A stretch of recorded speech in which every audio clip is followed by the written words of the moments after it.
আজকে আমরা যে বিষয়টি নিয়ে আলোচনা করব সেটা হলো সামাজিক গোষ্ঠী এবং সম্প্রদায়।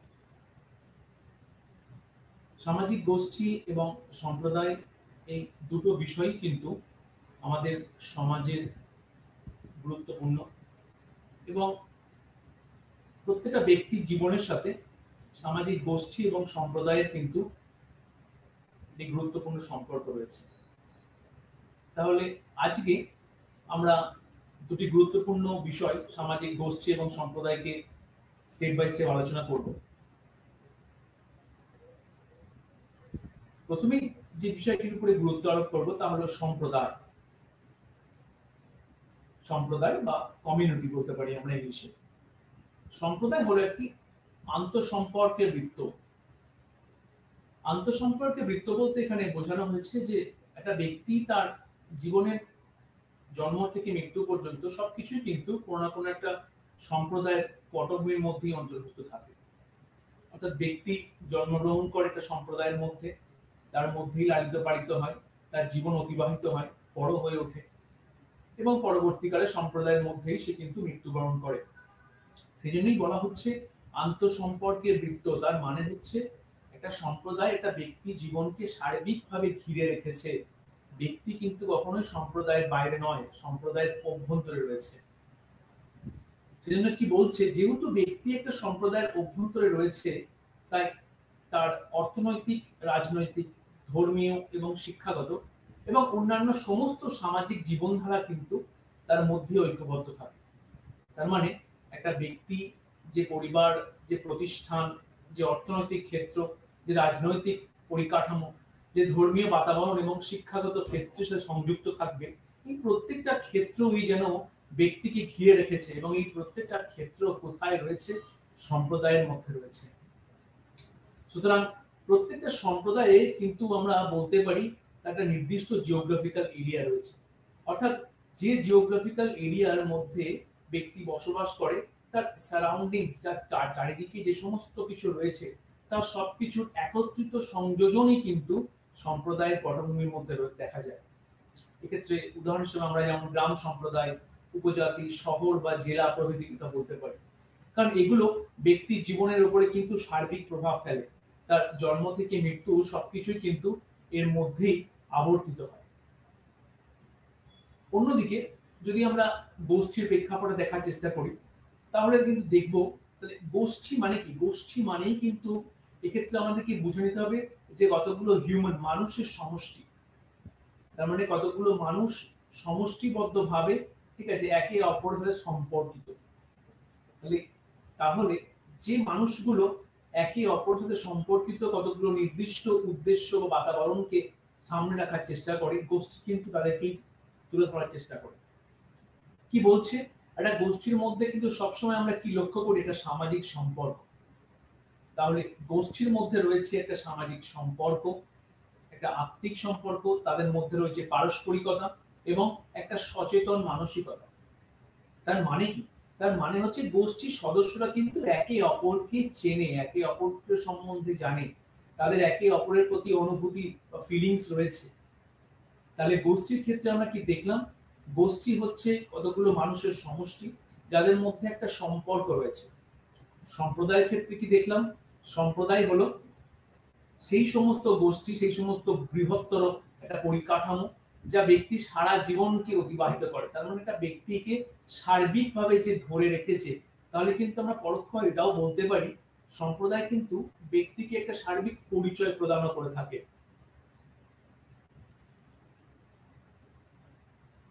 আমরা পরের যে স্লাইডটা দেখে নেব, সেখানে বলা হচ্ছে সম্প্রদায় কতগুলি গুরুত্বপূর্ণ বৈশিষ্ট্য রয়েছে।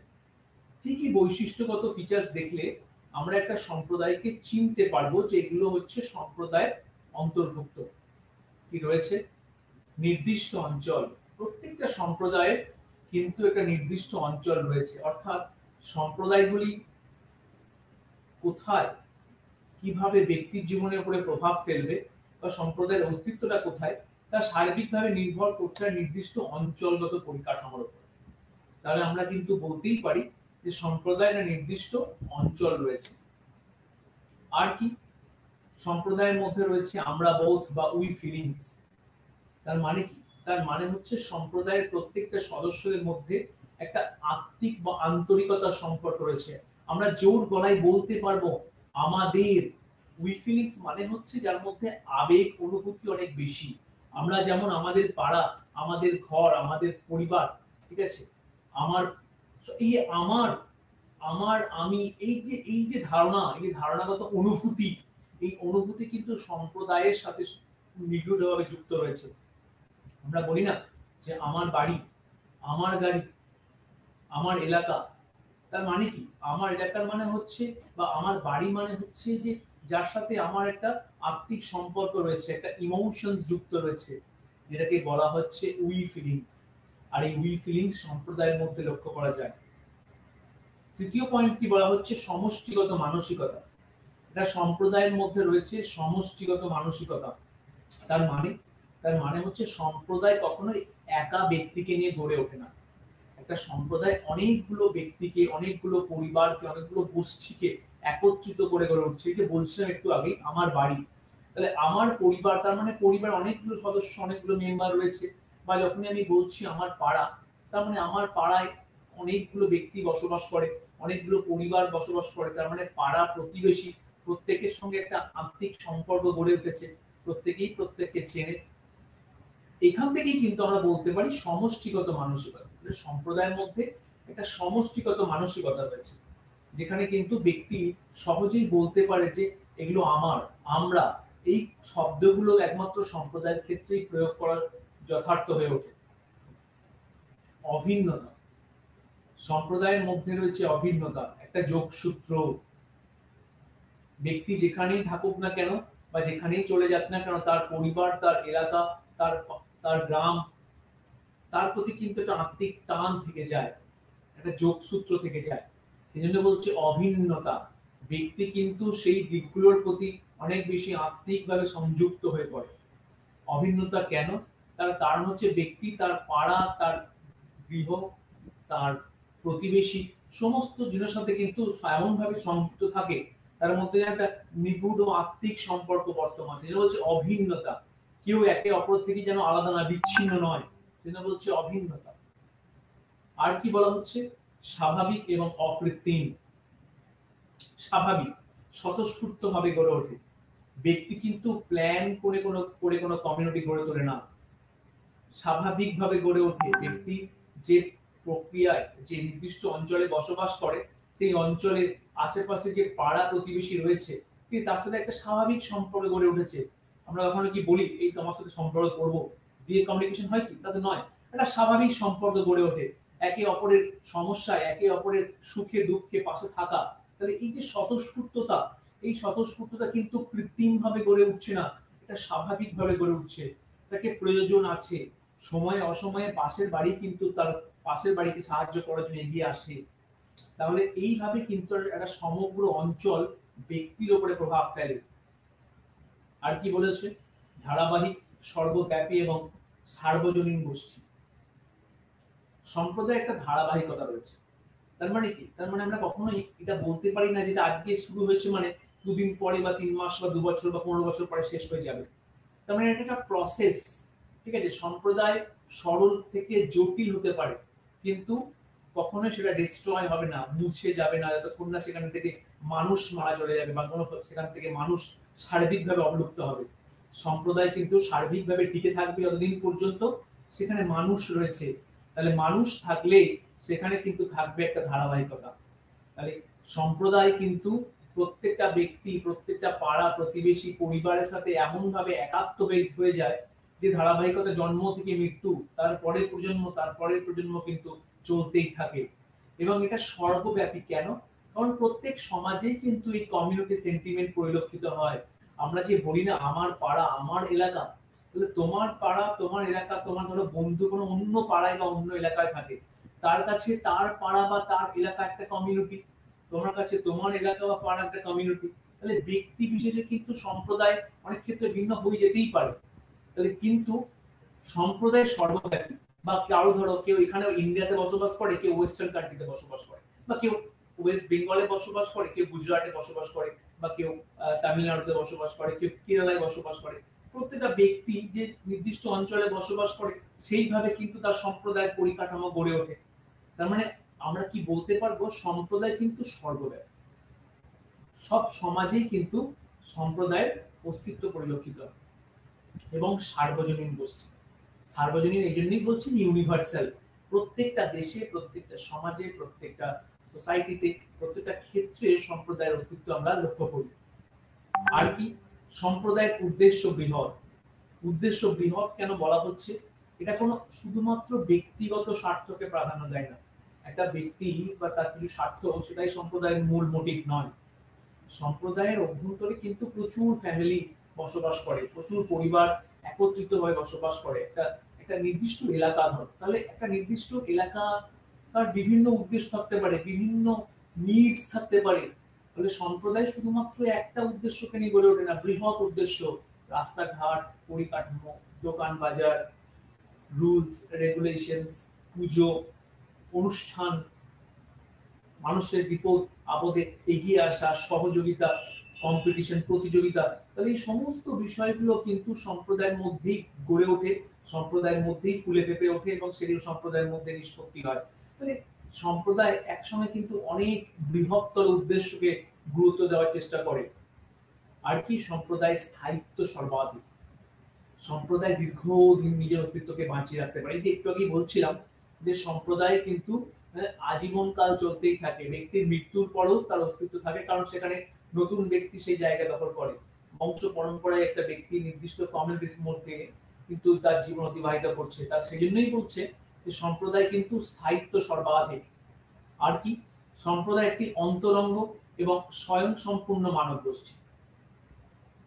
অন্তরঙ্গ কেন বলছে, কারণ অন্তরঙ্গ, দেখো অন্তরঙ্গ যে পয়েন্ট আর 2 নম্বর যে উই ফিলিংস পয়েন্ট, এই দুটোর মধ্যে একটা সাযুজ্য রয়েছে। অন্তরঙ্গ গোষ্ঠী তার মানে যেহেতু পরিবার, একটা পরিবার বা তার পাশের বাড়ি, পাড়া, ঠিক আছে, তার পাশের পরিবার, তাহলে এই যে বিভিন্ন ব্যক্তি বা একটা নির্দিষ্ট পরিবারের মধ্যেকার যে আত্মিক সম্পর্ক, সেটা কিন্তু একটা সম্প্রদায়ের মধ্যেই গড়ে ওঠে। আমরা যে অঞ্চলে বা যে পাড়ায় বসবাস করি তার মতো করেই কিন্তু ব্যক্তির উপর, জীবনের উপরে প্রভাব পড়ে এবং ব্যক্তি সেভাবে কিন্তু বর্ন এন্ড বট আপ হয়ে ওঠে। তাহলে ব্যক্তিকে কি করে, ব্যক্তিকে একটা স্বয়ং সম্পূর্ণ রূপ দেওয়ার চেষ্টা করে। ব্যক্তি কিভাবে তার জীবনকে অতিবাহিত করছে, সে কি কোন স্কুলে পড়াশোনা করবে, তার এলাকাগত সংস্কৃতি ব্যক্তির জীবনের উপরে প্রভাব ফেলে। তার মানে স্বয়ং সম্পূর্ণ করে ব্যক্তিকে। আর কি, সম্প্রদায়ের কোনো আইনগত স্বীকৃতি নেই। তার মানে কোনো সম্প্রদায়ের কিন্তু লিখিত পরিত কোনো আইন হয় না, কারণ এটা একটা ধারাবাহিক স্বতঃস্ফূর্ত প্রক্রিয়া। ঠিক আছে, স্বাভাবিকভাবে কিন্তু এটা গড়ে উঠেছে, কোনো আইনগত পরিকাঠামোকে সামনে রেখে কৃত্রিমভাবে কিন্তু এটা গড়ে ওঠেনি। সুতরাং স্বতঃস্ফূর্তভাবে গড়ে উঠেছে বলেই, ঠিক আছে, ব্যক্তিগত চাহিদা, ব্যক্তিগত প্রয়োজনীয়তা, ব্যক্তির আন্তরিকতা, একাত্মতার মধ্যে দিয়ে গড়ে উঠেছে বলেই সম্প্রদায়ের কিন্তু কোনো সেরকম আইনগত পরিকাঠামো নেই যেটা বলতে পারি যে সম্প্রদায় এই পার্টিকুলার আইনের উপরে ভিত্তি করে পরিচালিত হচ্ছে। কারণ সম্প্রদায় পরিচালিত হয় কালচার, প্রথা, লোকাচার, লোকনীতি, এগুলোর মধ্যে দিয়ে, যা ব্যক্তি জীবনের উপরে বিস্তর প্রভাব ফেলে।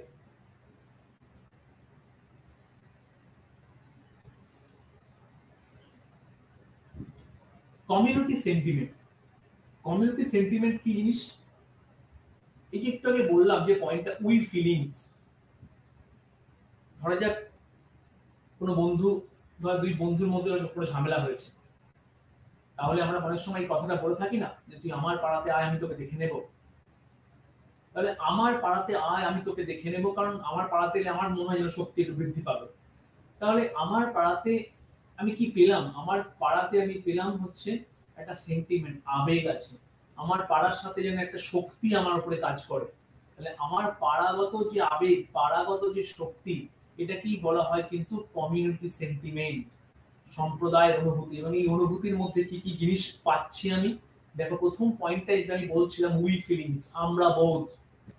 আমাদের মধ্যে রয়েছে এটা আমরা বোধ। আমার, জোর গলায় ব্যক্তি সেটা বলে উঠতে পারে যেটা আমার, আমার পাড়া, আমার বাড়ি, ঠিক আছে, আমার ক্লাব। তাহলে আমার, আমাদের এই যে বিষয়গুলো, এগুলোর মধ্যে কিন্তু উই ফিলিংস এর প্রবণতা অনেক বেশি। রোল ফিলিংস, ঠিক আছে, ব্যক্তি সম্প্রদায়ের মধ্যে অনেক বেশি দায়িত্বপূর্ণ, অনেক বেশি কাজ করে থাকে, একটা দায়িত্বপূর্ণ রোল সে পালন করে, ভূমিকা সে পালন করে।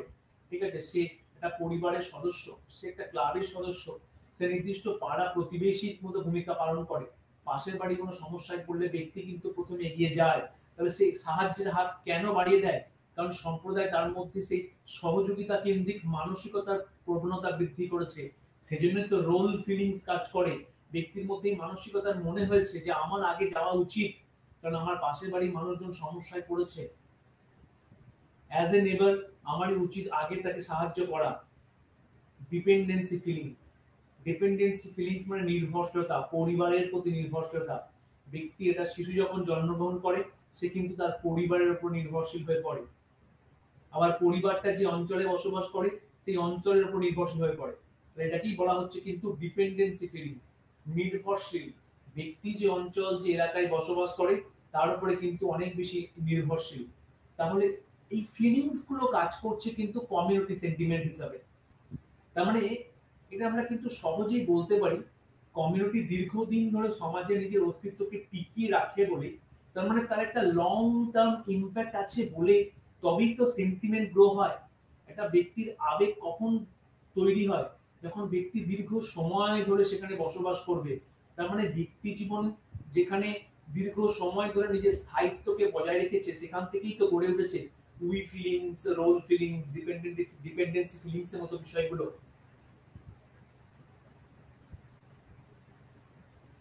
এরপরে যে বিষয়টা আমরা দেখব সেটা হচ্ছে যে সম্প্রদায় এবং সমিতি।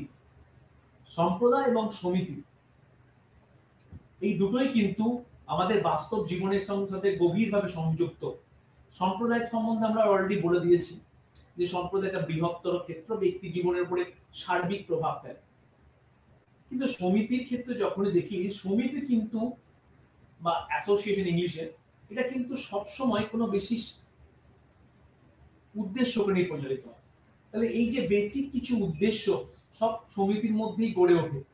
তাহলে আমরা একটু দেখে নিই সম্প্রদায় ও সমিতির মধ্যে পার্থক্যগুলো, তাহলে বিষয়টা আমাদের কাছে অনেক বেশি স্পষ্ট হবে। কি বলা হচ্ছে, পরিধিগত দিক থেকে সমিতির তুলনায় সম্প্রদায় অনেক বেশি ব্যাপক ও বিস্তৃত। স্বাভাবিক, কারণ সম্প্রদায়কে আমরা বলছি যে এটা ব্যক্তির সার্বিক জীবন তার মধ্যে অতিবাহিত হয়। তাহলে সম্প্রদায় কিন্তু এটা বৃহত্তর অঞ্চল নিয়ে গড়ে ওঠে। একটু আগে যে এক্সাম্পলটা দিয়েছিলাম গ্রাম সমাজ, তাহলে গ্রাম সমাজ তো ছোট নয়, এটা গ্রাম তো ছোট নয়, গ্রাম তো একটা বৃহৎ অঞ্চল, এটা গ্রামের মধ্যে সবকিছু আছে। তাহলে সবকিছুকে নিয়ে একটা গ্রাম সম্প্রদায় গড়ে উঠেছে। তাহলে সেই জন্যই বলছে যে গ্রাম সম্প্রদায়ের পরিধি কিন্তু অনেক বড় অ্যাজ কম্পেয়ার টু কার সাথে? সমিতির সাথে। সমিতি কিন্তু পরিধিগত দিক থেকে সম্প্রদায় থেকে ক্ষুদ্র, কারণ সমিতি কিন্তু খুব ক্ষুদ্র অঞ্চল, কোনো ব্যক্তিগত স্বার্থকে নিয়ে গড়ে ওঠে। ধরা যাক যেমন হচ্ছে বাজার সমিতি, বা ধরো কোনো ক্লাব বা কোনো পুজো কমিটি। তাহলে একটা নির্দিষ্ট অঞ্চলে অনেকগুলো পুজো কমিটি থাকতে পারে, বা অনেকগুলো বাজার সমিতি গড়ে উঠতে পারে, বা অনেকগুলো ক্লাব গড়ে উঠতে পারে। তাহলে প্রত্যেকটা ক্লাব বা ধরো বাজার সমিতি বা পুজো কমিটি, ঠিক আছে, এরা প্রত্যেকেই কিন্তু কোনো না কোনো উদ্দেশ্যকে সামনে রেখে চালিত হয়। এদের নিজস্ব কিছু সদস্য সংখ্যা আছে, ব্যক্তি সেই সদস্য সংখ্যা গ্রহণ করে এবং সেই উদ্দেশ্যকে সে বাস্তবায়িত করে। তার মানে আমরা কিন্তু দেখলাম একটা সম্প্রদায়ের মধ্যে এরকম অনেকগুলো সমিতি গড়ে উঠবে।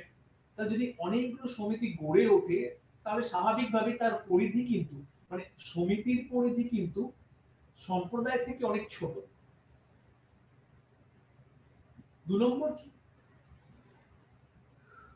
সম্প্রদায় গড়ে ওঠে স্বাভাবিক ও স্বতঃস্ফূর্ত ভাবে, কিন্তু সমিতি গড়ে ওঠে কৃত্রিম ভাবে।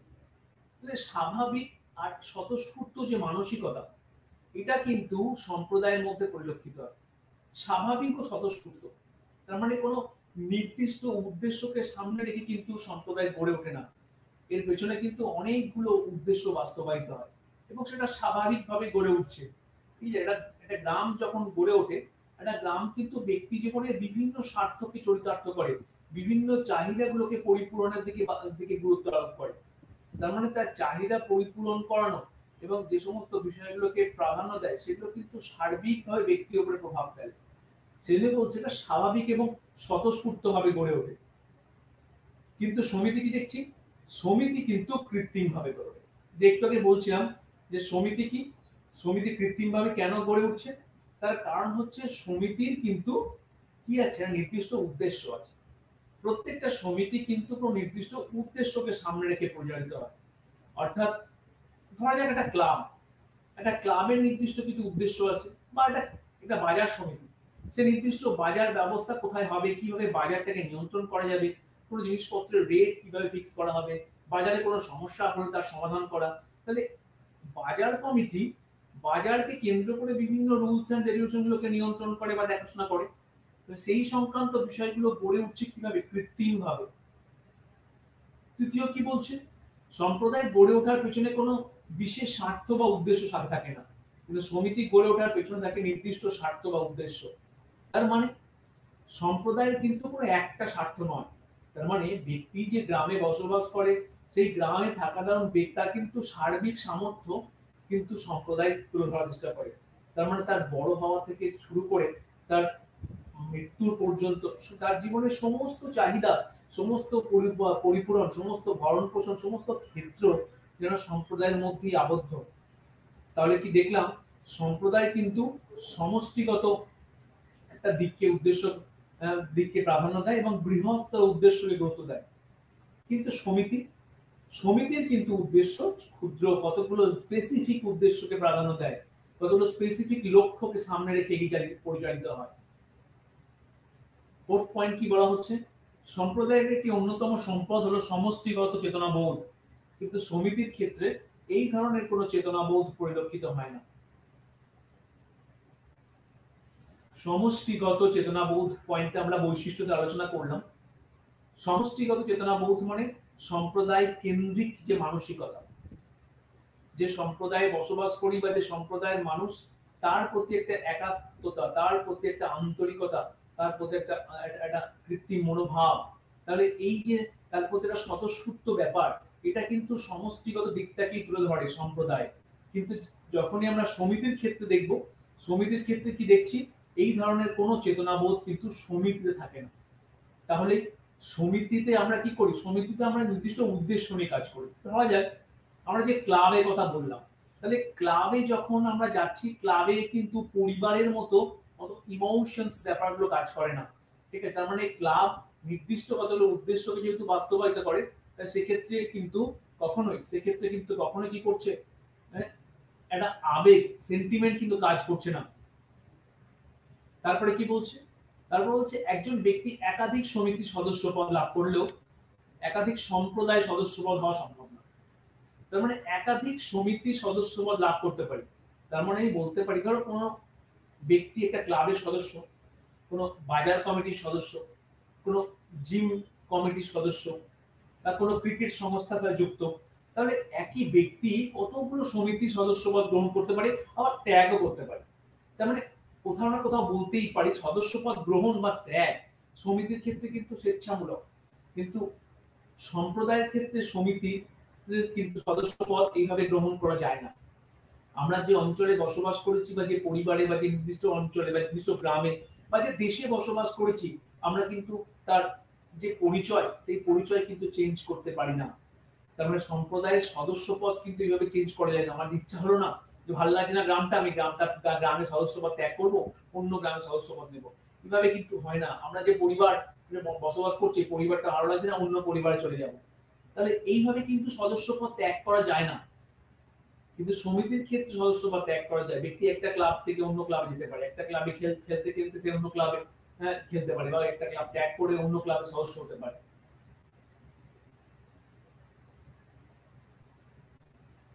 এরপরে যে বিষয়টিকে নিয়ে আমরা আলোচনা করব, সেটা হচ্ছে সামাজিক গোষ্ঠী।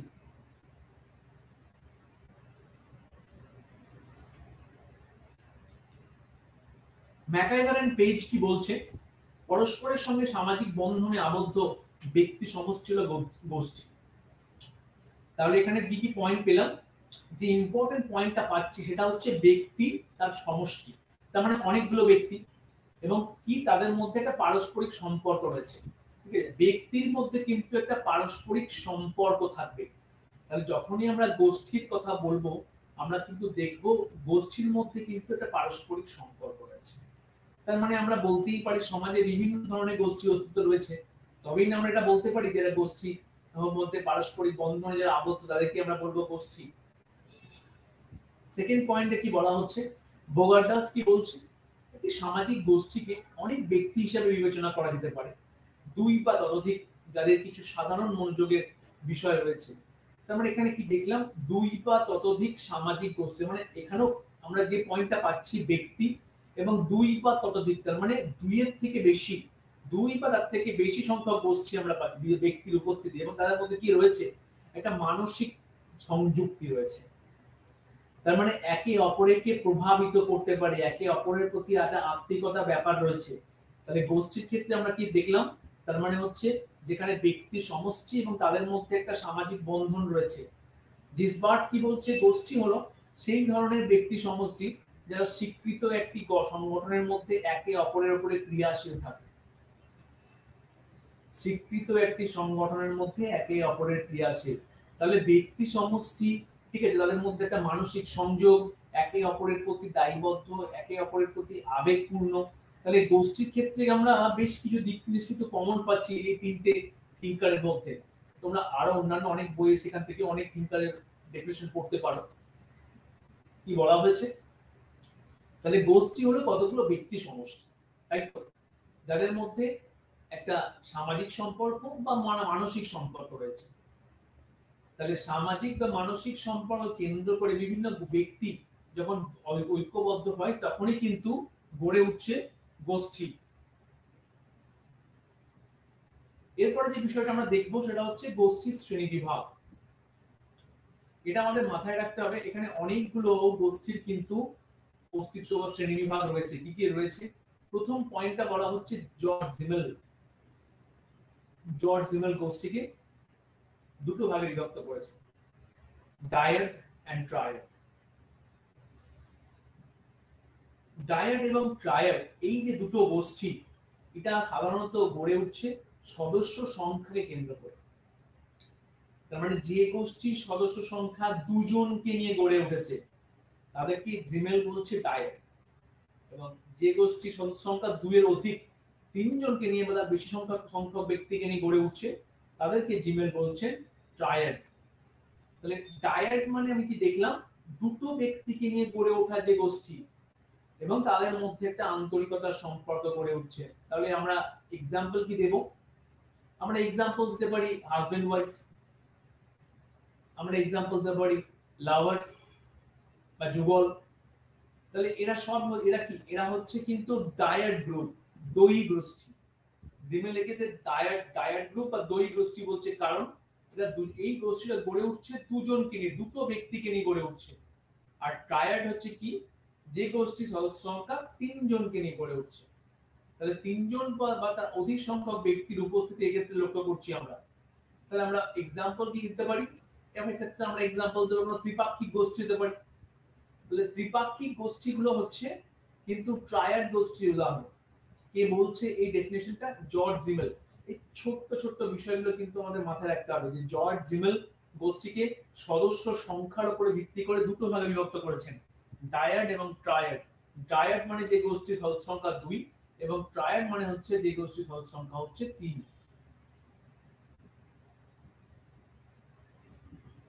ডিস অ্যান্ডারসন কি বলছে, involuntary, voluntary and delegate group.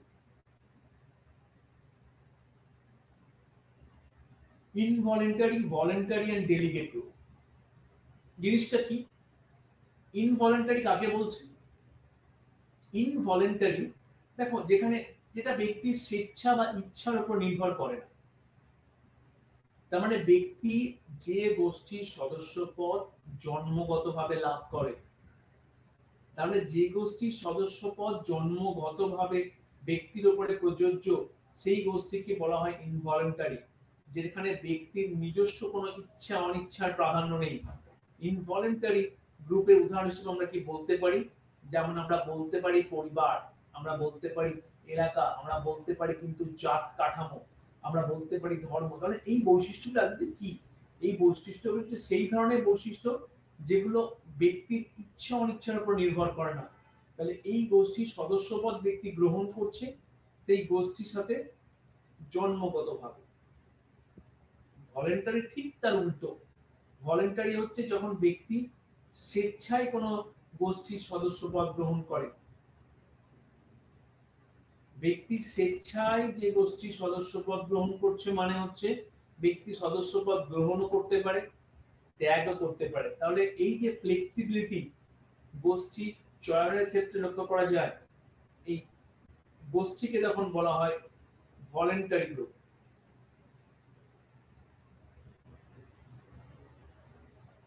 এবং আর কি বলছে, বলছে ডেলিগেট গ্রুপ।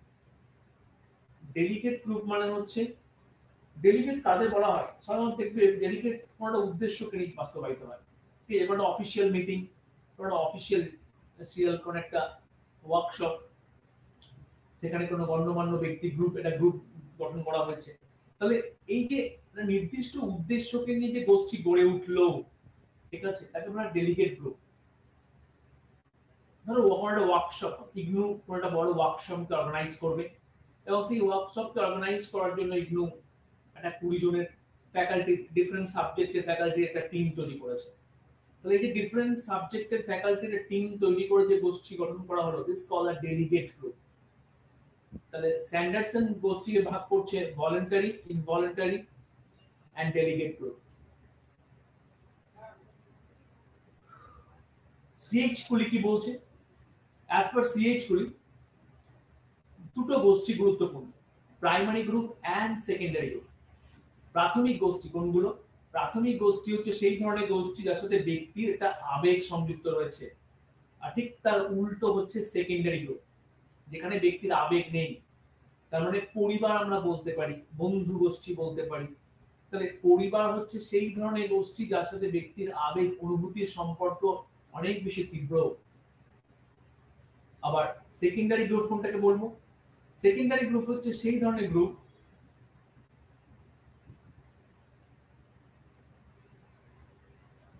সেকেন্ডারি গ্রুপ কোনগুলো? সেই ধরনের গ্রুপ যেখানে ব্যক্তির ইমোশনস বা আবেগ ব্যক্তির উপরে প্রভাব ফেলে না।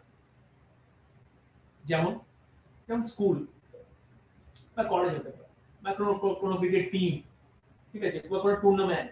তাহলে এই যে ধরো কোনো, এই যে সেকেন্ডারি, সেকেন্ডারি মানে কি? সেকেন্ডারি মানে হচ্ছে যার সাথে ব্যক্তির কোনো আবেগগত সম্পর্ক থাকছে না। প্রাইমারি গ্রুপের ক্ষেত্রে ব্যক্তির আবেগগত সম্পর্ক রয়েছে, সেকেন্ডারি ক্ষেত্রে কোনো আবেগগত সম্পর্ক থাকছে না।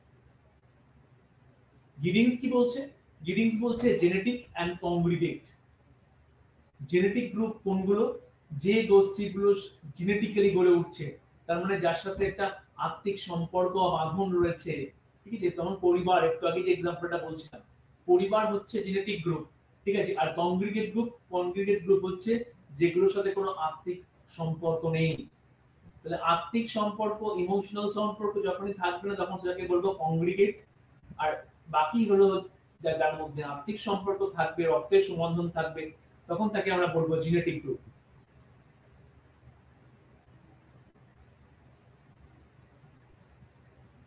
তারপরের পয়েন্টে আসা যাক। তারপরের পয়েন্টটা হচ্ছে উইলিয়াম গ্রাহাম সামনারের দুটো গুরুত্বপূর্ণ পয়েন্ট আছে, in group and out group. In group and out group গড়ে উঠছে সদস্য অন্তর্ভুক্তির উপর ভিত্তি করে। ইন গ্রুপের ক্ষেত্রে যেখানে ব্যক্তি সদস্য অন্তর্ভুক্তি, তাহলে ব্যক্তি যেখানে উই ফিলিংস ফিল করে, তাহলে সদস্য অন্তর্ভুক্তি যেখানে ব্যক্তির ইচ্ছা অনিচ্ছার উপর নির্ভর করে না, স্বতঃস্ফূর্ত ভাবে ব্যক্তি যার পরিচয় প্রদান করা যাচ্ছে ইন গ্রুপ। তার মানে একটা আত্মিক বোধ যে গোষ্ঠী থেকে গড়ে উঠছে, দ্যাট ইজ ইন। মানে ইন মানে কি? ইন মানে আউট, ইন্টার। তার মানে ব্যক্তির মধ্যে সেই আবেগটা রয়েছে।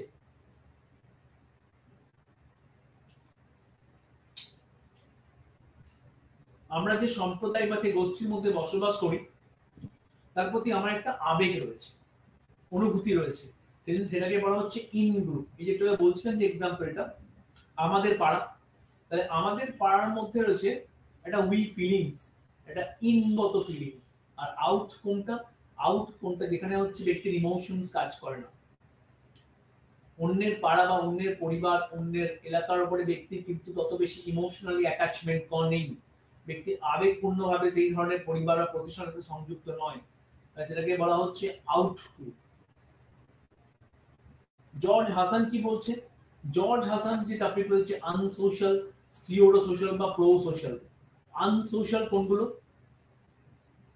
আনসোশ্যাল অর্থাৎ যে ধরনের গোষ্ঠীগুলো, ঠিক আছে, সামাজিক প্রেক্ষাপটের বাইরে। আর প্রো সোশ্যাল মানে হচ্ছে যেখানে সামাজিক প্রেক্ষাপটের মধ্যে অন্তর্ভুক্ত কেন্দ্রিক। তবে আনসোশ্যাল আর একটা হচ্ছে সিওডো সোশ্যাল। সিওডো মানে হচ্ছে, ঠিক আছে, ব্যক্তির সমাজের প্রতি একটা অ্যাবস্ট্রাক্ট ফিলিংস, অ্যাবস্ট্রাক্ট মানসিকতা রয়েছে। তাহলে ব্যক্তির একটা সমাজগত আত্মিকতা, আত্মিক বন্ধন কিন্তু ব্যক্তির মধ্যে সবসময় পরিলক্ষিত হয়, দিস কল সিওডো। আর আনসোশ্যাল মানে যেখানে ব্যক্তি সমাজের প্রতি দায়বদ্ধ নয়, সমাজের বিরূপ প্রতিক্রিয়া করে থাকে, সেখান থেকে আনসোশ্যাল শব্দটা উঠে আসছে। মিলার কি করছে? মিলার যে টপিক গুলোকে দিচ্ছে সেটা হচ্ছে horizontal and vertical group. Horizontal group কি বলছে? হরাইজন্টাল গ্রুপ হচ্ছে যে গোষ্ঠীর মধ্যে কোনো একটা স্ট্যাটাসগত ডিফারেন্সিয়েশন নেই, তাহলে হরাইজন্টাল গ্রুপ। আর যে গোষ্ঠীর মধ্যে স্ট্যাটাসগত ডিফারেন্সিয়েশন আছে সেটা ভার্টিক্যাল গ্রুপ।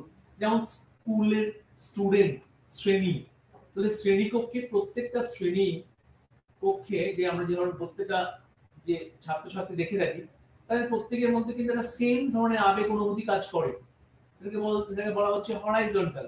ঠিক আছে। আর ভার্টিক্যাল গ্রুপের ক্ষেত্রে, ভার্টিক্যাল গ্রুপের ক্ষেত্রে আমরা কি দেখি, তাদের মধ্যে কিন্তু একটা মর্যাদাগত ভেদাভেদ রয়েছে ভার্টিক্যাল গ্রুপ। ঠিক আছে। যেমন মন্ত্রিসভায় যদি আমরা কোনো বৈঠকে দেখি, কি করে মন্ত্রিসভায় বিভিন্ন ধরনের মন্ত্রী অস্তিত্ব রয়েছে। ঠিক আছে। স্পিকার থেকে আরম্ভ করে বিভিন্ন ধরনের মন্ত্রী উপস্থিত, প্রধানমন্ত্রী, তিনি ক্যাবিনেট মন্ত্রী, তাহলে বিভিন্ন ধরনের মন্ত্রীর মধ্যে কিন্তু একটা মর্যাদাগত পার্থক্য রয়েছে। তাহলে মর্যাদাগত পার্থক্যকে কেন্দ্র করে একটা ভার্টিক্যাল গ্রুপ তৈরি হয়েছে। ভার্টিক্যাল মানে হচ্ছে যে গোষ্ঠীগুলো লম্বালম্বি ভাবে গড়ে ওঠে, আড়াআড়ি যেটা বলছিলাম। ঠিক আছে। আর হরাইজন্টাল মানে যেটা ফ্ল্যাট থাকে। এরপরে আমরা একটু বৃহত্তর থেকে গোষ্ঠীগুলোকে একটু বিশ্লেষণ করার চেষ্টা করব। প্রথমেই হচ্ছে সিএইচ কুলির দুটো গোষ্ঠীর ডিভিশন, সেটা হচ্ছে প্রাইমারি এন্ড সেকেন্ডারি গ্রুপের মধ্যে বেসিক ডিফারেন্স। পরীক্ষাতে কিন্তু এটা খুব আসেও, প্রাইমারি গ্রুপ এবং সেকেন্ডারি গ্রুপের মধ্যে ডিফারেন্স কি আছে। তাহলে আমরা টপিকগুলো, বিষয়গুলোকে নিয়ে একটু আলোচনা করব। কি বলা হচ্ছে? প্রাথমিক গোষ্ঠী আকার ছোট, গৌণ গোষ্ঠী আকার বড়। প্রাথমিক গোষ্ঠী কাকে নিয়ে গড়ে ওঠে এটা তুমি জানতে হবে। প্রাথমিক গোষ্ঠী কিন্তু পরিবারকে নিয়ে গড়ে ওঠে। তাহলে ব্যক্তি যে পরিবারে জন্মগ্রহণ করে, যে ব্যক্তি যে পরিবারের সদস্য, সেই পরিবার কি বলা হয়? পরিবারের প্রাথমিক গোষ্ঠী। সেই কারণে তার আকার কিন্তু ছোট। গৌণ গোষ্ঠী কি? গৌণ গোষ্ঠী কিন্তু হচ্ছে পরিবার ব্যতীত বা বন্ধু গোষ্ঠী ব্যতীত যে ধরনের গোষ্ঠী যেখানে ব্যক্তির আত্মিক বা আবেগ কম। আমরা ক্লাব বলতে পারি, আমরা বাজার কমিটি বলতে পারি। ঠিক আছে। আমরা অন্য কোনো কমিটি গঠন করার কথা বলতে পারি, যেগুলো কোনো নির্দিষ্ট উদ্দেশ্যকে সামনে রেখে বাস্তবায়িত হয়। তার আকার কিন্তু অনেক বৃহৎ হয়, অনেকগুলো সদস্য পদকে নিয়ে কোনো বাজার কমিটি গড়ে ওঠে, বা কোনো স্কুলের ইউনিয়ন গড়ে ওঠে।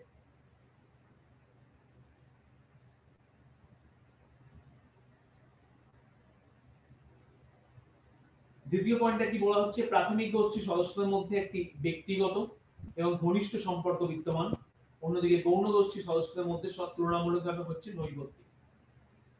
তাহলে প্রাথমিক গোষ্ঠী সদস্যদের মধ্যে কি দেখছি? ব্যক্তিগত ঘনিষ্ঠ সম্পর্ক। প্রাথমিক গোষ্ঠী যেহেতু পরিবার পরিকাঠামোকে প্রাধান্য দেয়, তাই তাদের সদস্যদের মধ্যে সম্পর্ক কিন্তু অনেক বেশি আত্মিক, অনেক বেশি ঘনিষ্ঠ, অনেক বেশি ব্যক্তিগত। কিন্তু গৌণ গোষ্ঠী যেহেতু আবেগকে প্রাধান্য দেয় না, তাই তাদের মধ্যে কিন্তু অত বেশি আত্মিক বা আবেগের সম্পর্ক থাকে না। আমরা যে ক্লাবে বসবাস করি, ক্লাবের সদস্যদের মধ্যে কিন্তু আমরা ততটা আবেগগতভাবে সংযুক্ত নয়, যতটা কিন্তু আমরা আমাদের পরিবার বা পিতামাতা বা বন্ধুদের প্রতি আবেগগতভাবে সংযুক্ত থাকি।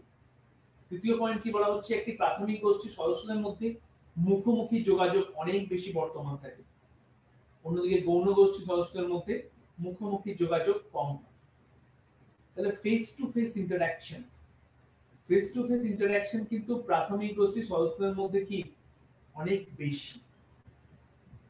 কারণ ইমোশনাল, এই যে পরিবারের কথা বলছি, তো হাজবেন্ড ওয়াইফের মধ্যে যে সম্পর্ক, লাভার্সদের মধ্যে সম্পর্ক অনেক বেশি ইমোশনাল, অনেক বেশি ফেস টু ফেস।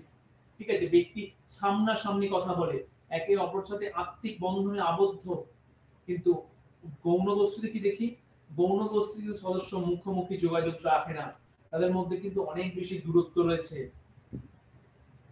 তারপরে কি, প্রাথমিক গোষ্ঠীর সদস্যদের মধ্যে আমরা বোধ পরিলক্ষিত হয়, যা গৌণ গোষ্ঠীর সদস্যদের মধ্যে পরিলক্ষিত হয় না। যে পয়েন্টে প্রথমেই আলোচনা করলাম, যে প্রাথমিক গোষ্ঠীর সদস্যরা যেহেতু একে অপরের প্রতি একাত্ম ভাবে সংযুক্ত, একে অপরের প্রতি আন্তরিক, যেহেতু তাদের মধ্যে কিন্তু রয়েছে একটা আমরা বোধ, যেটা আবার কিন্তু গৌণ গোষ্ঠীর সদস্যদের মধ্যে পাওয়া যাবে না।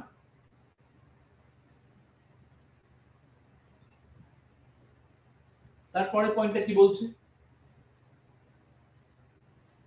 প্রাথমিক গোষ্ঠী রিলেশনশিপ ওরিয়েন্টেড, গৌণ গোষ্ঠী গোল ওরিয়েন্টেড।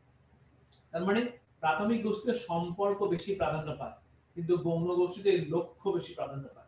ব্যক্তি যে ক্লাব বা যে পুজো কমিটির সদস্য, সেখানে ব্যক্তি কি বলতে চাইছে, ব্যক্তি কি জন্য বা কি উদ্দেশ্যে সেখানে সংযুক্ত হয়েছে, সেটা বেশি প্রাধান্য পাচ্ছে, অ্যাজ কম্পেয়ার টু প্রাথমিক গোষ্ঠীর জন্য রিলেশনস বেশি প্রাধান্য পাচ্ছে। পরিবারের কোনো সদস্য বা বন্ধু যদি কোনো সমস্যায় পড়ে, ব্যক্তি কিন্তু ইমোশনাল তার প্রতি অ্যাটাচ থাকার জন্য তার প্রতি বেশি আগে কিন্তু ঝাঁপিয়ে পড়ে, তার প্রতি দায়বদ্ধতা পালনে তার অনেক বেশি সম্পর্ক গুরুত্ব পাচ্ছে। তারপরে কি বলছে, প্রেম, সহানুভূতি, পারস্পরিক সাহায্য ইত্যাদি গুণাবলী প্রাথমিক গোষ্ঠীতে বিকাশ লাভ করে, যখন গৌণ গোষ্ঠীগুলি আত্মস্বার্থ ও ব্যক্তিত্বকে উন্নীত করে। তাহলে প্রাথমিক গোষ্ঠীর মধ্যে কি দেখলাম আমরা, প্রেম, সহানুভূতি, পারস্পরিক সাহায্য, আবেগ, প্রেম, ভালোবাসা, দায়িত্ব, কর্তব্য, এর প্রাথমিক গোষ্ঠীর সদস্যদের মধ্যে যেন বেঁধে রেখেছে। বাবা তার সন্তানের প্রতি যতটা দায়বদ্ধ, বা সন্তান তার বাবার প্রতি যে পরিমাণ দায়িত্বগুলো পালন করে, সেটা কখনোই কিন্তু অন্য কোথাও খুঁজে পাওয়া যাবে না। সেজন্য বলছে গৌণ গোষ্ঠী অনেক বেশি আত্মস্বার্থ কেন্দ্রিক। ঠিক আছে, একটা ব্যক্তি যখন কোনো ক্লাব বা বাজার কমিটির কোনো প্রেসিডেন্টের পদে বা অন্য কোনো পদে আছে, তাহলে কিন্তু ব্যক্তি তার আত্মসন্তুষ্টি বা আত্মগত স্বার্থকে বেশি প্রাধান্য দেবে। কিন্তু পারস্পরিক সহানুভূতি কেন্দ্রিক যে প্রাথমিক গোষ্ঠী, সেখানে কিন্তু ব্যক্তি সার্বিক সাহায্যের দিকে কথা ভাবে।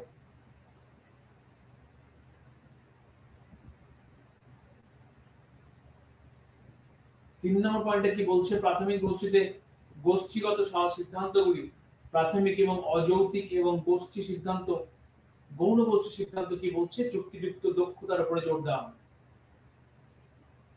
তাহলে প্রাথমিক গোষ্ঠী কি দেখছি, গোষ্ঠীর সিদ্ধান্তগুলি প্রথাগত অযৌক্তিক, স্বাভাবিক, কারণ একটা ব্যক্তি যে পরিবারে জন্মগ্রহণ করে, সেই পরিবার কিন্তু রুলস রেগুলেশন, লিখিত রুলস রেগুলেশন দ্বারা পরিচালিত হয় না। অনেক বেশি প্রথা, রীতিনীতি, আচার আচরণ, মূল্যবোধ, ঠিক আছে, লোকাচার, লোকনীতি, এগুলো দ্বারা পরিচালিত হয়। তাহলে পরিবার তার সদস্যদের কিন্তু আবেগের বন্ধনে নিয়ন্ত্রণ করে, কিন্তু গৌণ গোষ্ঠী তার সদস্যদের নিয়ম নীতি দিয়ে নিয়ন্ত্রণ করে। কিছু রুলস আর রেগুলেশনস রয়েছে, যেগুলো ব্যক্তি মেনে চলতে বাধ্য। কোথায়? গৌণ গোষ্ঠীতে। একজন ব্যক্তির অবস্থান প্রাথমিক গোষ্ঠীতে যার জন্ম থেকে, ঠিক আছে, বয়স অনুসারে স্থির করা হয়, এবং গৌণ গোষ্ঠীতে এটি ব্যক্তির ভূমিকা অনুসারে নির্ধারিত হয়।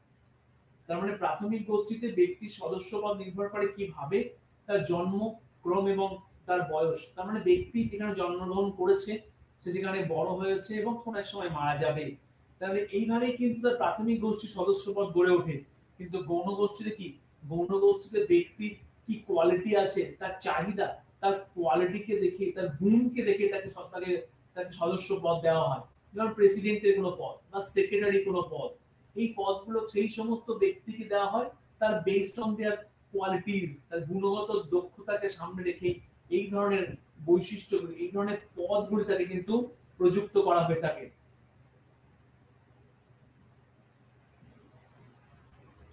ফার্ডিনান্ড টনিসের দুটো গুরুত্বপূর্ণ পয়েন্ট হচ্ছে জেমিনস্ক্যাফট এন্ড জেসেলস্ক্যাফট। এইখানে পয়েন্টগুলোকে আমি ইংলিশে রেখেছি, কারণ এগুলো আশা করি এগুলো ইংলিশে বোঝার সুবিধা হবে, সেই জন্য আমি এটাকে বাংলা করে দিই। জেমিনস্ক্যাফট এন্ড জেসেলস্ক্যাফট, ফার্ডিনান্ড টনিস। জেমিনস্ক্যাফট বলতে ফার্ডিনান্ড টনিস কাকে বলছে, ইংলিশে কমিউনিটি, এন্ড জেসেলস্ক্যাফট বলতে টনিস অ্যাসোসিয়েশনের কথা বোঝাতে চেয়েছে। কি বলছেন টনিস? জেনিস ক্যাফের মধ্যে ব্যক্তিদের মধ্যেকার সম্পর্কগুলো হচ্ছে অনেক বেশি পার্সোনাল, ঠিক আছে, ব্যক্তি আত্মিক, ঠিক আছে, অনেক বেশি আবেগপূর্ণ, যেটা বলছে পার্সোনাল সম্পর্ক, অনেক বেশি পার্সোনাল। ব্যক্তি ব্যক্তির জন্য কিন্তু দায়বদ্ধ, ব্যক্তি তার কাজের প্রতি দায়িত্ব পালন করে থাকে। আর কি দেখছি, ইনফর্মাল। ইনফর্মাল কেন? তার কারণ হচ্ছে এর সাথে রয়েছে আবেগপূর্ণ সম্পর্ক, সেজন্যই বলছে ইনফর্মাল। কারণ এখানে ব্যক্তি যুক্তিপূর্ণভাবে কোনো কাজ করে না, বা অন্য ব্যক্তি বা সদস্যের সঙ্গে যখন সে কনভারসেশন করে বা কথাবার্তা বলে, তখন কিন্তু অত যুক্তি কেন্দ্রিক বিষয়কে সামনে রাখে না। ব্যক্তি যখন তার পাড়া প্রতিবেশীকে সাহায্য করে বা তাদের সঙ্গে কনভারসেশন করে বা তাদের সাথে কোনো কাজ করে, তখন কিন্তু অনেক বেশি ইনফর্মাল ওয়েতে কাজ করার চেষ্টা করে। তার মানে কি, সেখানে আবেগ কাজ করে, ঠিক আছে। পাড়া প্রতিবেশীর কোনো ব্যক্তি ধরো রাস্তায় কোনো অ্যাক্সিডেন্ট হয়েছে, তাহলে কিন্তু তার পাশে বাড়ি হিসাবে ব্যক্তি কিন্তু তাকে সাহায্যের হাত বাড়ানোর জন্য এগিয়ে আসে, তাকে সাহায্য করে, তাকে প্রাইমারি ফার্স্ট এড দেয়, তাকে বাড়ি পৌঁছে দেওয়ার কাজ, এসব কিন্তু সে করে থাকে। This call the informal work. তার মানে এই ধরনের কাজ কিন্তু ব্যক্তি করে থাকছে আবেগকে কেন্দ্র করে। ব্যক্তির যে আবেগ রয়েছে, যে অনুভূতি রয়েছে, তা ব্যক্তিকে কি করছে, ফাইন টিউন করছে যে এই ধরনের কাজ তুমি করো। তৃতীয় পয়েন্টটা কি বলছেন, সরি, দ্বিতীয় পয়েন্টটা বলা হচ্ছে ট্র্যাডিশনাল, ঐতিহ্যগত। যেহেতু কমিউনিটি, তার কিন্তু একটা নির্দিষ্ট ধারাবাহিকতা রয়েছে।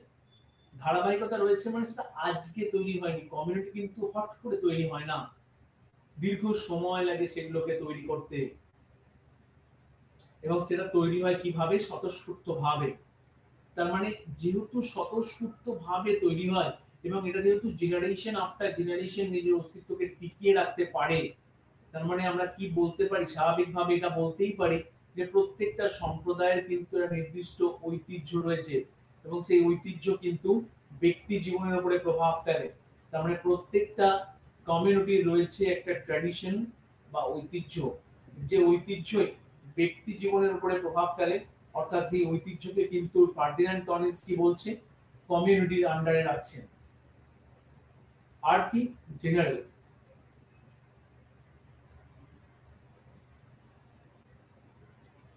জেনারেল পয়েন্টে আমরা কি দেখব, জেনারেল পয়েন্টের ক্ষেত্রে আমরা যে বিষয়টা দেখব তা হলো যে যেহেতু এটা স্বতঃস্ফূর্ত এবং স্বাভাবিকভাবে গড়ে উঠছে, তাই এটা কম বেশি প্রত্যেকটা সমাজে দেখা যায়। কম বেশি প্রত্যেক সমাজেই স্বতঃস্ফূর্তভাবে গড়ে উঠছে বলেই এটাকে বলা হয়ে থাকে জেনারেল।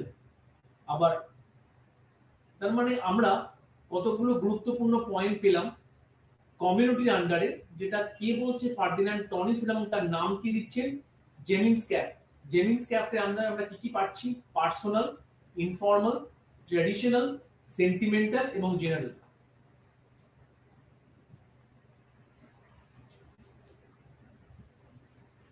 অন্যদিকে জেসেলস ক্যাপের ক্ষেত্রে আমরা কি দেখছি, জেসেলস ক্যাপকে তিনি বলছেন অ্যাসোসিয়েশনস।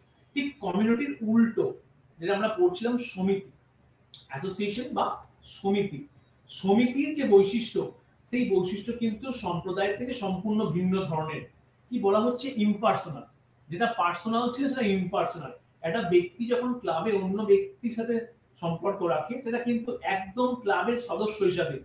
তাহলে সদস্য হিসাবে তার কিন্তু তার প্রতি দায়বদ্ধ রয়েছে, তার বাইরে কিন্তু তার কোনো সম্পর্কগত যোগসূত্র নেই। তাহলে ইমপার্সোনাল রিলেশনশিপ, তার মধ্যে কোনো আবেগ, অনুভূতি বা ফিলিংস নেই। দ্বিতীয় পয়েন্ট কি বলা হচ্ছে, ফর্মাল, কন্ট্রাকচুয়াল। ফর্মাল রিলেশনশিপ, ব্যক্তির যতটুকু প্রয়োজন ততটুকু টাইম ফ্রেম সেখানে স্পেন্ড করে। তাহলে ব্যক্তির যে কর্মক্ষেত্র, ব্যক্তির যে যে এডুকেশনাল ইনস্টিটিউশনাল, সেখানে কিন্তু ব্যক্তি অনেক বেশি ফর্মাল রোল প্লে করে। তার কারণ কি, তার কারণ হচ্ছে ব্যক্তি যতটুকু প্রয়োজন ততটুকুই গুরুত্ব দেয়, ইমোশনস বা আবেগ সেখানে কম। তারপরে কি, ইউটিলিটারিয়ান। ইউটিলিটারিয়ান মানে হচ্ছে উপযোগী। তার মানে ব্যক্তি তার উপযোগী, তার মানে তার বেসিক গুণগুলোকে প্রাধান্য দেয়। কি তার উপযোগী, কি কারণে সে সেখানে যুক্ত হয়েছে, কি কারণে ব্যক্তি গোষ্ঠীর সদস্য, সেই ইউটিলিটিটাকে, সেই উপযোগিতামূলক দিকগুলোকেই ব্যক্তি সেখানে গুরুত্ব দিচ্ছে বা প্রাধান্য দিচ্ছে। আর তারপরে কি বলছে, রিয়েলিস্টিক।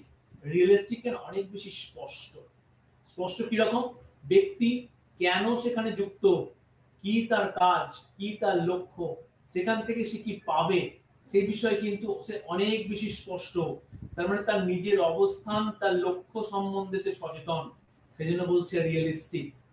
আর স্পেশালাইজড, স্পেশালাইজড মানে হচ্ছে প্রত্যেকটা ব্যক্তি যে সম্প্রদায়ে যুক্ত হয়, প্রত্যেকটা সম্প্রদায় কোনো না কোনো বিষয়কে কেন্দ্র করে গড়ে ওঠে। স্পেশালাইজড যেমন ব্যক্তি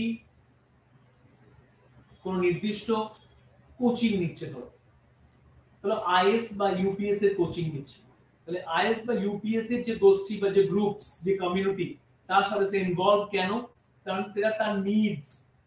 আবার ব্যক্তি কোনো ক্লাবের সাথে সংযুক্ত, তার মানে সে তার পাড়ায় যে ক্লাব, যে পুজো কমিটিগত ক্লাব, তার সাথে সংযুক্ত, কারণ সেই ক্লাব বিভিন্ন সেবামূলক কাজ করে, সে সেবা করতে ভালোবাসে, তাই সে ক্লাবের সাথে পার্টিসিপেট। তাহলে দিস কল দ্য স্পেশালাইজড। ব্যক্তি কোনো নির্দিষ্ট নির্দিষ্ট বিষয়ের জন্য নির্দিষ্ট সমিতির সাথে সংযুক্ত হয়, তার মানে অনেকগুলো সদস্যপদ গ্রহণ করতে পারে, আবার সদস্যের কাজ কমপ্লিট হতে তার সদস্যপদ ত্যাগ করতে পারে, লক্ষ্য ফুলফিল হয়ে গেলে সদস্যপদ ত্যাগ করতে পারে। তাহলে সম্প্রদায়ের যে বৈশিষ্ট্য যেটা হচ্ছে কি, impersonal, formal, utilitarian, realistic and specialised.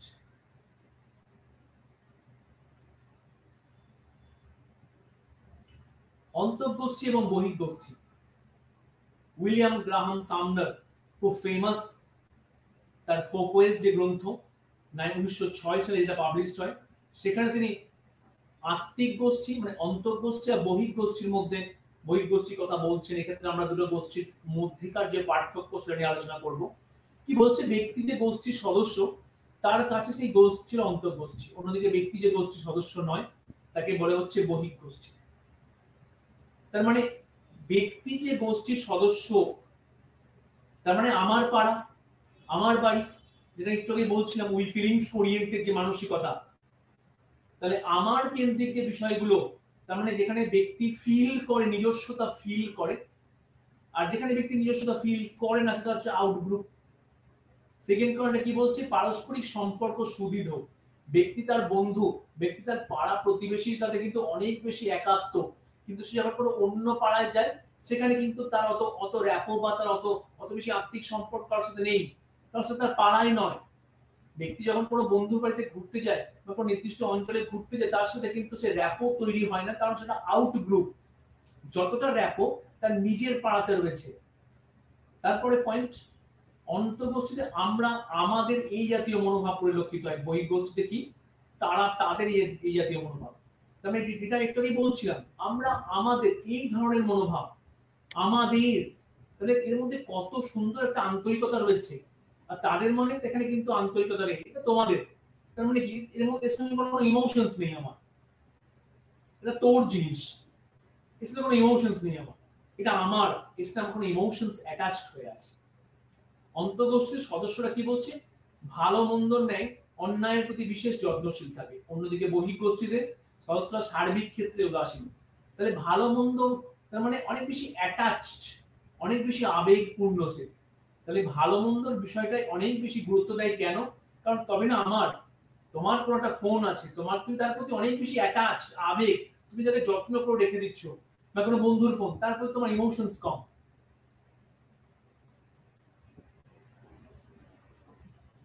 গুরুত্বপূর্ণ একটা টপিক, সেটা হচ্ছে রেফারেন্স গ্রুপ। রেফারেন্স, যখন ব্যক্তি কারোর মতো করে হতে চায়, আমাদের সমাজে কিন্তু রেফারেন্স গ্রুপের বিস্তর গুরুত্ব রয়েছে। আমরা প্রত্যেকটা ক্ষেত্রেই কিন্তু আমাদের ব্যক্তিগত জীবনে কাউকে না কাউকে অ্যাজ এ রেফারেন্স হিসেবে ইউজ করি। শব্দটা জনপ্রিয় করেছেন কিন্তু হার্বার্ট হেমেন, পরবর্তীকালে বিভিন্ন থিঙ্কার এটা নিয়ে অনেক বেশি আলোচনা করে। রবার্ট কে মার্ডারের নাম পরবর্তীকালে পাবো, ঠিক আছে, যারা পরবর্তীকালে রেফারেন্স গ্রুপ নিয়ে বিস্তর আলোচনা করেছেন। কি বলা হচ্ছে, অর্থাৎ ব্যক্তি যে গ্রুপ বা যে গোষ্ঠী বা যারা মতো করে নিজেকে রিপ্রেজেন্ট করতে চায়, হতে চায়, তাকে বলা হয় রেফারেন্স গ্রুপ। ধরো you want to be like a Shahrukh Khan, তুমি শাহরুখ খানের মতো হতে চাও, তার মতো স্টাইল, তার মতো চুলের স্টাইল, তার মতো ড্রেস প্যাটার্ন, তার মতো কথা বলার ধরন, আর তুমি অ্যাক্টিং ভালোবাসো এবং তোমার কাছে রোল মডেল হচ্ছে শাহরুখ খান, তাহলে শাহরুখ খান হচ্ছে তোমার কাছে একটা রেফারেন্স গ্রুপ। বা ধরো তুমি ধরো আইপিএস অফিসার হতে চাও, তাহলে তুমি আইপিএস অফিসার হতে চাইলে তাহলে যে আইপিএস অফিসারকে তুমি তুমি এজ রোল মডেল হিসেবে দেখো, তোমার পাড়ায় হয়তো কোনো আইপিএস অফিসার আছে, তার ব্যক্তিগত জীবন, সে কিভাবে পরিশ্রম করেছে, সে কিভাবে নিজের জীবনকে এগিয়ে নিয়ে গেছে, সে কিভাবে প্রিপারেশন নিয়েছে, তার মতো করে তুমি নিজেকে প্রিপেয়ার করছো, তাহলে সেই পার্টিকুলার ব্যক্তিটা তোমার কাছে অ্যাজ আ রেফারেন্স বা নির্দেশক গোষ্ঠী। রেফারেন্স গ্রুপের ক্ষেত্রে কোনো ব্যক্তি বা অন্য গোষ্ঠীকে অ্যাজ এ রোল মডেল রাখার বা ধরার চেষ্টা করে এবং তার মতো হতে চায়। আমরা এরপরে আরো কতগুলো টাইপ নিয়ে আলোচনা করব, সেটা হচ্ছে যে ভার্টিক্যাল গ্রুপ, হরাইজন্টাল গ্রুপ। আমরা প্রথমের দিকে এই টপিক নিয়ে আলোচনা করলাম যদিও, ঠিক আছে, Miller vertical and horizontal group. যে গোষ্ঠীগুলো কি বললাম, যে ভার্টিক্যাল কোনগুলো, যেমন ধরো caste, caste is a vertical group, কারণ কাস্টের মধ্যে হায়ারার্কি আছে, উঁচু জাত, নিচু জাত, বা যে আমরা বর্ণ সিস্টেম বলি, ব্রাহ্মণ, ক্ষত্রিয়, বৈশ্য, শূদ্র, ভার্টিক্যাল গ্রুপ। যে একটু যেটা বলছিলাম মন্ত্রিসভার ক্যাবিনেট, বিভিন্ন ধরনের মন্ত্রী, তাদের মধ্যে একটা নির্দিষ্ট ফারাক রয়েছে, ডিফারেন্সিয়েশন রয়েছে, তাহলে গোষ্ঠীগত যখন একে অপরের উপরে বিরাজ করে ভার্টিক্যাল। কোনটা হরাইজন্টাল গ্রুপ, গোষ্ঠীগুলো যখন সমতল আকারে বিরাজ করে, সমতল আকারে বিরাজ করে গোষ্ঠীকে বলা হয় হরাইজন্টাল গ্রুপ। যেমন ধরা যাক, যেমন এটাকে বললাম শ্রেণীকক্ষ, এটা ক্লাসের সমস্ত স্টুডেন্ট একই ধরনের বৈশিষ্ট্যের মধ্যে বিরাজ করে। তারপরে কি বলা হচ্ছে, institutional and non institutional group, প্রতিষ্ঠান, তার মানে যেগুলো প্রাতিষ্ঠানিক রিপ্রেজেন্টেশন রয়েছে, ঠিক আছে, যেমন ধর ইউনিভার্সিটিজ, যেমন ধর স্কুল, যেমন ধর কলেজ, এগুলো হচ্ছে একটা প্রতিষ্ঠান, একটা ইনস্টিটিউশনাল রিপ্রেজেন্টেশন। অন্যদিকে কি রয়েছে, নন ইনস্টিটিউশনাল, যেগুলোর কোনো প্রাতিষ্ঠানিক রিপ্রেজেন্টেশন নেই, যেমন পরিবার, কোনো বন্ধু গোষ্ঠী। তাহলে পরিবার যখন আমরা বলবো, তাহলে নন ইনস্টিটিউশনাল, কিন্তু পরিবারও কিন্তু আমরা কিন্তু তাকে ইনস্টিটিউশন বলতেই পারি। তাই নন ইনস্টিটিউশনাল কোন লোকের অ্যাজ এ ক্রাউড যদি আমরা বলি, ভিড়ের কোনো প্রাতিষ্ঠানিক রূপ নেই, this is non institutional.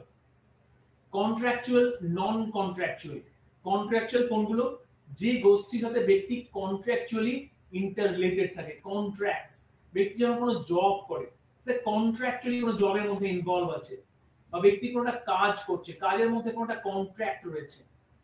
Non contractual কোনগুলো, যেগুলোর সাথে কোনো কন্ট্রাক্টে কোনো বিষয় নেই, ব্যক্তি কোনো নির্দিষ্ট টাইম ফ্রেম থাকবে, তারপর থাকবে না, এই ধরনের কোনো বিষয় এখন নেই। যেমন পরিবার সাথে ব্যক্তির কোনো কন্ট্রাক্ট থাকে না। ভলান্টারি, ইনভলান্টারি, ভলান্টারি মানে যে গোষ্ঠী স্বেচ্ছায়, ঠিক আছে, আর ইনভলান্টারি কোনগুলো, ঠিক আছে, ইনভলান্টারি কারণ যেখানে ব্যক্তির কোনো স্বেচ্ছা কাজ করে না। যেমন একটা যে পরিবারে আমি জন্মগ্রহণ করেছি, জন্মগ্রহণ করাটা আমার ইচ্ছার উপর নির্ভর করে, কি আমি কি ঠিক করেছি যে না আমি এই পরিবারে জন্মগ্রহণ করব, এই পরিবারে করব না, ওই পরিবারে যাব, তা তো ব্যক্তির উপর নির্ভর করে না, ইটস কল্ড ইনভলান্টারি। ভলান্টারি কোনগুলো, যেটা ব্যক্তির ইচ্ছার উপর নির্ভর করে, যে আমি আমি এই ক্লাবের সদস্য হব, আমার মনে হচ্ছে এই ক্লাব থেকে আমি অনেক কিছু শিখতে পারি, বা এই ক্লাব আমার অনেক জিনিসকে ফুলফিল করবে, বা কোনো নির্দিষ্ট জিম গোষ্ঠী, এখান থেকে আমি বিভিন্ন জিমের ইনস্ট্রুমেন্ট নিয়ে প্র্যাকটিস করতে পারবো, যেগুলো ভালো। তাহলে ডিপেন্ডস অন দ্য ব্যক্তি চয়েসেস, তাহলে ব্যক্তি চয়েসের উপর যেটা নির্ভর করে হচ্ছে ভলান্টারি। লাস্ট কি বলছে, informal and formal group. Informal কোনগুলো, যার সাথে আবেগ রয়েছে, ফর্মাল কোনগুলো যার সাথে আবেগ নেই। যেমন আমরা বলতে পারি, যেমন স্কুল, কলেজ, ইউনিভার্সিটি। তাহলে স্কুল, কলেজ, ইউনিভার্সিটি এগুলোতে ব্যক্তির কিন্তু কোনো আবেগ নেই। যেমন কোনো কর্মক্ষেত্র, আবেগ অতটা নেই, কিন্তু কোথায় আবেগ রয়েছে, আবেগ রয়েছে ব্যক্তির পরিবারের সাথে, ব্যক্তির বন্ধু গোষ্ঠীর সাথে, দিস কল্ড দ্য ইনফর্মাল। যেখানে আবেগ নেই সেটা হচ্ছে ফর্মাল, যেখানে আবেগ আছে সেটা হচ্ছে ইনফর্মাল। লাস্ট যে পয়েন্টটা আমরা দেখবো সেটা হচ্ছে যে সম্প্রদায় ও গোষ্ঠীর মধ্যে পার্থক্য। গোষ্ঠী কি বলছে, এটা কৃত্রিম ভাবে গড়ে ওঠে, আর সম্প্রদায় গড়ে ওঠে স্বতঃস্ফূর্ত। তাহলে গোষ্ঠী কৃত্রিম ভাবে কেন গড়ে উঠছে, কারণ প্রত্যেকটা গোষ্ঠী কোনো না কোনো নির্দিষ্ট উদ্দেশ্যকে সামনে রাখে, আর সম্প্রদায় কিন্তু কোনো উদ্দেশ্যকে সামনে রেখে গড়ে ওঠে না, এটা স্বতঃস্ফূর্ত ভাবে গড়ে ওঠে। আর কি বলেছে, গোষ্ঠী কিছু উপলব্ধি করার জন্য গ্রুপ তৈরি করতে হয়, আবার অন্যদিকে সম্প্রদায় সামাজিক জীবনের পুরো বৃত্তকে অন্তর্ভুক্ত করে। তার মানে আমরা নির্দিষ্ট কিছু লক্ষ্যকে সামনে রেখে গ্রুপ তৈরি করি, কিন্তু সম্প্রদায়ের মধ্যে কি রয়েছে? সম্প্রদায়ের মধ্যে রয়েছে একটা আবেগ, একটা স্বতঃস্ফূর্ততা। আর কি দেখবো আমরা? গোষ্ঠীর সদস্য পদ নির্ভর করে ব্যক্তির ইচ্ছা অনিচ্ছার উপরে। একটু যেটা বলছিলাম যে ক্লাবের সদস্য পদ ব্যক্তির ইচ্ছার উপর নির্ভর করে, কিন্তু ব্যক্তি কোন গ্রামে জন্মগ্রহণ করেছে, তার যে পরিবার, সেটা কিন্তু ব্যক্তির ইচ্ছার উপর নির্ভর করছে না। সুতরাং আমরা কিন্তু বলতে পারি গোষ্ঠীর ক্ষেত্রে কিন্তু একটা ব্যক্তিগত আবেগ, এটা কিন্তু অনেক বেশি প্রাধান্য পায় না, যে আবেগটা প্রাধান্য পাচ্ছে সম্প্রদায়ের ক্ষেত্রে। তার মানে গোষ্ঠী কিন্তু অনেক বেশি কৃত্রিম, অন্যদিকে সম্প্রদায় কিন্তু অনেক স্বতঃস্ফূর্ত।